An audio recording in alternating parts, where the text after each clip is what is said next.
여러분 안녕하세요. 이번에 함께 이야기해보고 싶은 주제는 독창적으로 생각하는 방법입니다.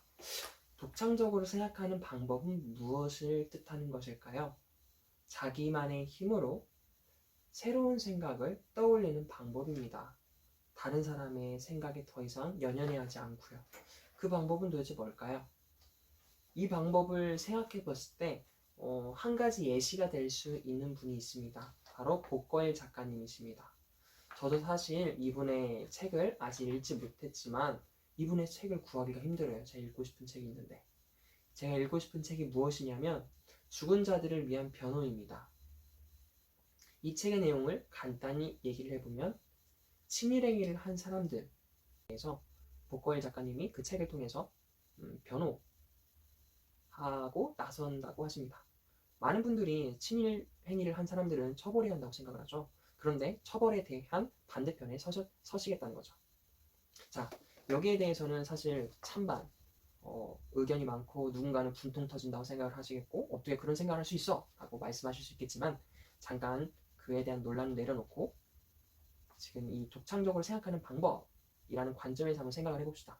복고엘 작가님은 어떻게 모두가 다 처벌해? 라고 하는데 그분만큼은 아니야 다시 생각해봐 라고 얘기를 하셨을까요? 그 첫 번째는 바로 멈춰서 고민하기에 있습니다. 잠깐 멈추기. 정말 처벌을 해야 되는 거야? 처벌을 하면 어떻게 처벌을 해야 되는 건데 그 사람들은 다 어떤 모양이었을까?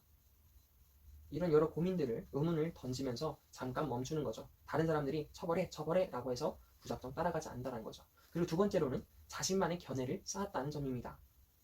어떻게 하면 자신만의 견해를 쌓을 수 있을까요? 이 부분은 정약용 선생님을 또 떠올릴 수 있겠는데 그 방법은 바로 객관적인 근거에 기초하는 방법입니다.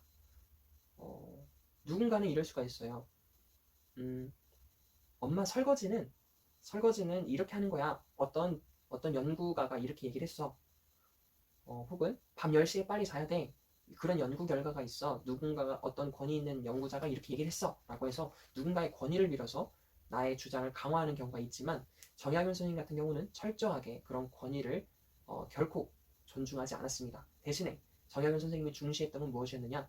바로 모두가 인정할 수 있는 객관적인 증거였다는 거죠. 조선시대에는 그게 바로 경전이었다고 합니다. 그러면은 사실 가만히 생각을 해봅시다. 다른 사람들의 말에 진짜 그거 옳다. 나도 그렇게 생각해. 하고 따라가는 거는 사실 참으로 쉬운 일입니다. 오케이. 나도 그게 옳다고 생각해. 하고 쫓아가면 되니까요. 하지만 그거 아니야. 난 조금 달라. 왜냐하면 첫째, 둘째, 셋째, 넷째 이렇게 해서 자신만의 근거들을 쌓는다. 객관적인 근거들을 쌓는다라면 그 과정은 굉장히 길고 쉽지 않습니다. 이 과정을 끝까지 해낼 수 있는 힘 이게 바로 두 번째로 필요한 것이죠. 첫 번째로 필요한 것은 무엇이냐? 객관적인 근거. 그리고 이 근거들을 모으기 위해서 필요한 것은 무엇이냐? 두 번째, 끝까지 해낼 수 있는 힘입니다. 끝까지 해낼 수 있는 힘. 이것은 정약용 선생님이 역시 주장하고 있으시지만 정약용 선생님 외에도 지금 이 방을 환하게 비추고 있는 LED를 만들어낸 나카무라 슈지라는 작가님, 사실 교수님 혹은 연구자라고 해야죠. 그분 역시 끝까지 해낸 힘을 끝까지 해낸 힘을 나카무라 슈지 이분도 끝까지 해낸 힘을 굉장히 강조하고 있습니다. 이분이 LED를 만들어내기까지는 500여 번의 500번이 넘는 시행착오를 거쳤다고 하지만 정말 끝까지 해냈기 때문에 지금의 LED가 있었다라고 얘기를 하시는 거죠. 그러면 이렇게 본인의 주장을 세웠더라도 이것을 이제 세상 밖으로 그 생각을 그 아이디어를 세상에 빛을 보게 하기 위해서는 참 쉽지 않습니다.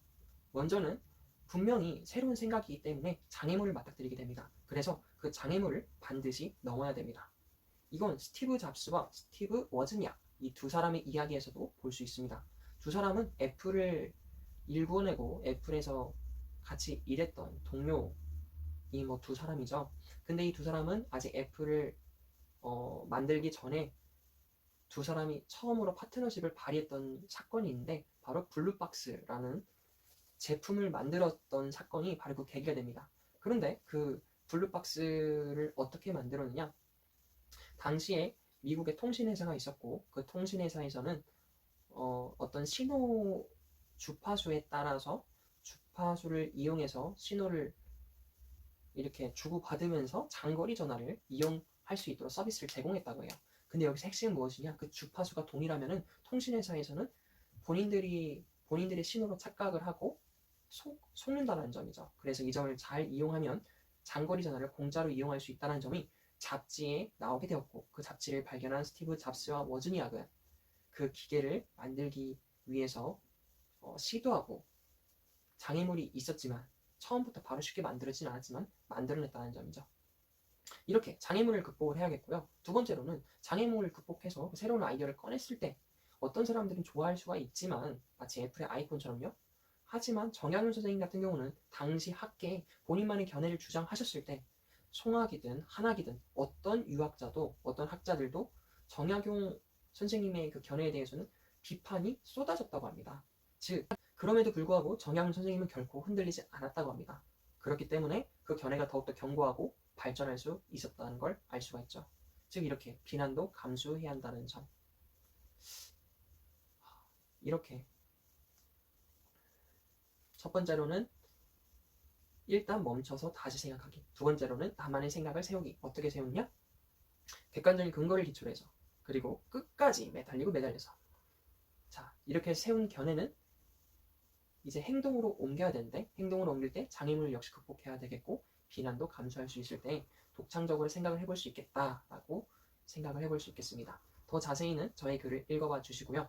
더 궁금하신 분들은 제 글 속에 소개한 제가 인용한 책들을 찾아봐 주시기를 바랍니다. 예, 고맙습니다.